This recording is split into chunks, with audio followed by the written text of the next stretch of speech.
Welcome back to the Prospect Hut, and on this list of best Mets prospects, at number 5 from Amazing Avenue, we have right here in the picture, Nolan McLean. But before we get into this video, for us, please hit the subscribe button and like this video. Top 25 Mets prospects for 2025. Nolan McLean at number 5. Next up on their list is a right-handed pitcher. Nolan McLean was a two-sport star at Garner High School in Garner, North Carolina, dominated on the baseball diamond and on the football gridiron. As a football player, he led it 3 years and threw for 6,809 yards and 62 touchdowns. He led it for 3 years in baseball and had a cumulative 381 in 53 games, 11 doubles, 12 home runs.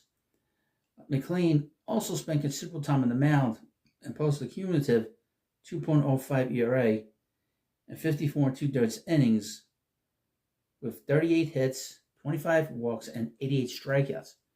Did not play much in his senior year due to the cancellation of the baseball season due to the COVID-19 pandemic, but would have likely been drafted by a major league team if he had signaled his willingness to sign. Instead, he signaled that he was going to honor his commitment to Oklahoma State University and went undrafted.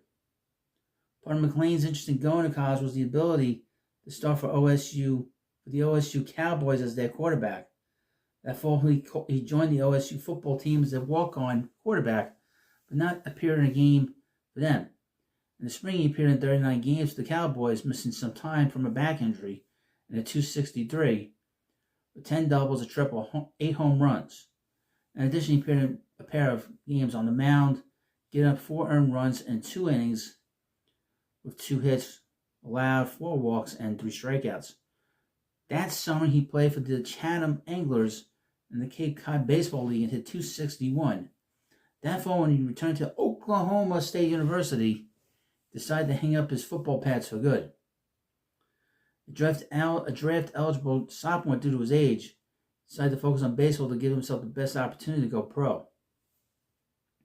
McLean's new focus on baseball paid off as he excelled as a hitter, also getting the opportunity to show off his ability to pitch.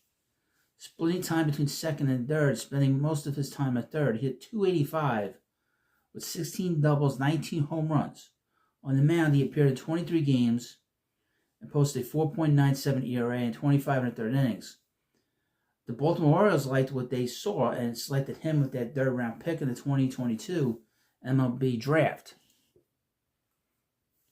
The 81st overall pick, designating him a pitcher. Two sides were unable to come to an agreement after Baltimore saw some post-draft physical results they weren't happy with. And McLean ended up being the highest selected played in the 2022 draft to go unsigned, and one of 2/3 round selections to not sign with the team along with New York Mets' third-round pick, Brandon Sprout. McLean returned to Oklahoma State University for his junior year. His primary defensive position moved from the infield to the outfield. He appeared in 43 games, missing time in April after crashing into the outfield wall, attempting to make a play and injuring his MCL, and hit .250, 6 doubles, and 9 home runs. On the mound, he appeared in 14 games, making 3 starts late in the season, and posted a 3.30 ERA in 30 innings.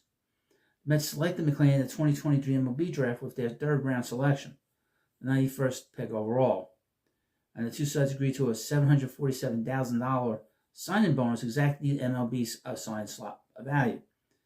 As opposed to the Orioles, the Mets designated two-way player, third baseman, when drafting him.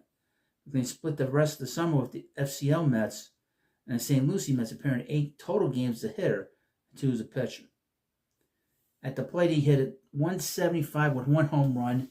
On the mound, he threw 1 1/3 innings, allowing 1 earned run on 1 hit and 2 walks with 2 strikeouts. Ranked 25th on Amazing Avenue's 2024 Mets top prospect list, McLean began his 2024 season with the Brooklyn Cyclones and began racking up the strikeouts, both good and bad. Oh boy. On the mound, he posted 2.57 ERA in 28 innings over starts, allowing 20 hits. They wrote this kind of weird. 20 hits and walking 10, striking out 36. At the plate, he hit .224. 297 on base percentage, a .552 slugging percentage, and 63 at bats.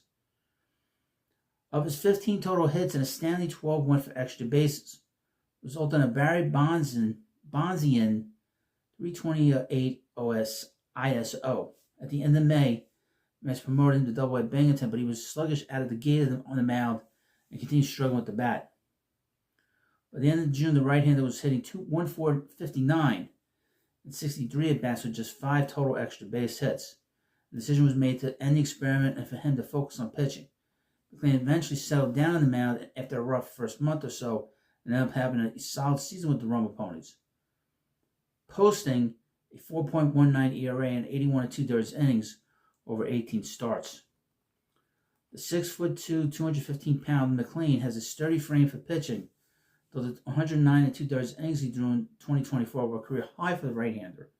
He should be able to soak up innings in the future as he throws more consistent innings.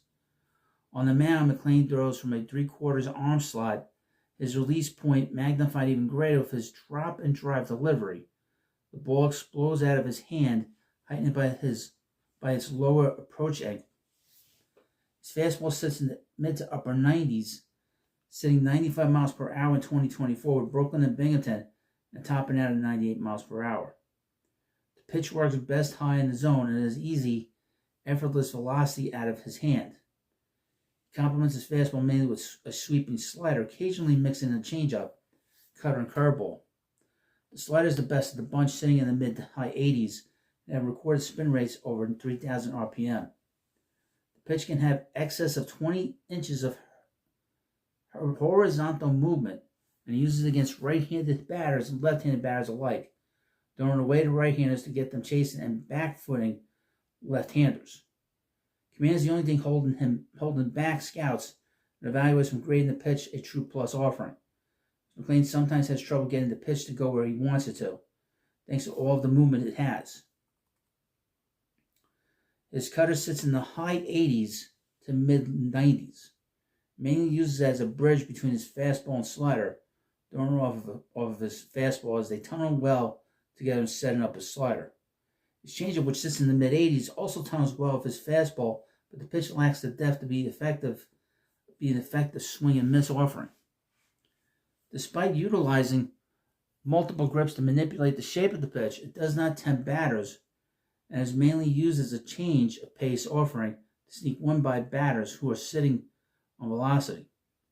His control of both the cutter and changeup is also fleeting, but both flash enough potential to not be completely shelved.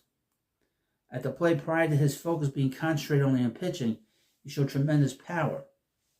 With natural strength and swing optimized for lifting the ball into the air, McLean has easy plus power, but an easily exploitable swing that resulted in difficulty making contact. In his sophomore season, he set the CAA Division I record for strikeouts, beating Tom Mendonca's 2008 record by swinging and missing 107 times. And had he logged as many games, he likely would have beat Jeff Parnell's career record, as he struck out 214 times in 146 games with OSU. Wow, that's a lot of strikeouts. As opposed to Parnell, who struck out 252 times in 223 games for South Carolina in 91-93. His strikeout rates remained equally high after going pro, leading to low batting average at the plate.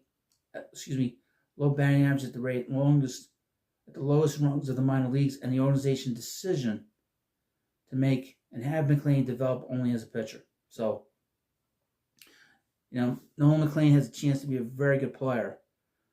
He's very athletic. He has a chance to be a very good pitcher. He really does. From everything I've read, the biggest issue is his control. He throws very hard. And I think we're going to get a real good chance to see him in spring training. So, he's a very exciting player. He really is. He's well liked in the Mets organization. He is considered considered very highly in the Mets organization. He's really well liked. So I hope we'll get a chance to see him at least in spring training, if not during the season. But he needs some work. Not a lot of work, but he needs to develop pitching. He did pitch a lot of innings last year, which is a good sign. He pitched 109 innings, so maybe he'll be at 130 innings this year. God willing, he stays healthy. 130, 140, should be in pretty good shape to pitch deep in the season. Get a lot of games in, a lot of innings. So Thank you for watching this video. Of course, we got 4 more players to go through on AmazingAvenue.com's list, and we got other lists to give you on this channel, different perspectives. Pretty much, if you see one player, they will kind of say the same things. But that's what I do here. I read these different scouting reports for you, and just to give you an idea of what these players are about. And I like reading them, and I like talking about it and thinking about it. So thank you for watching, and I'll see you later.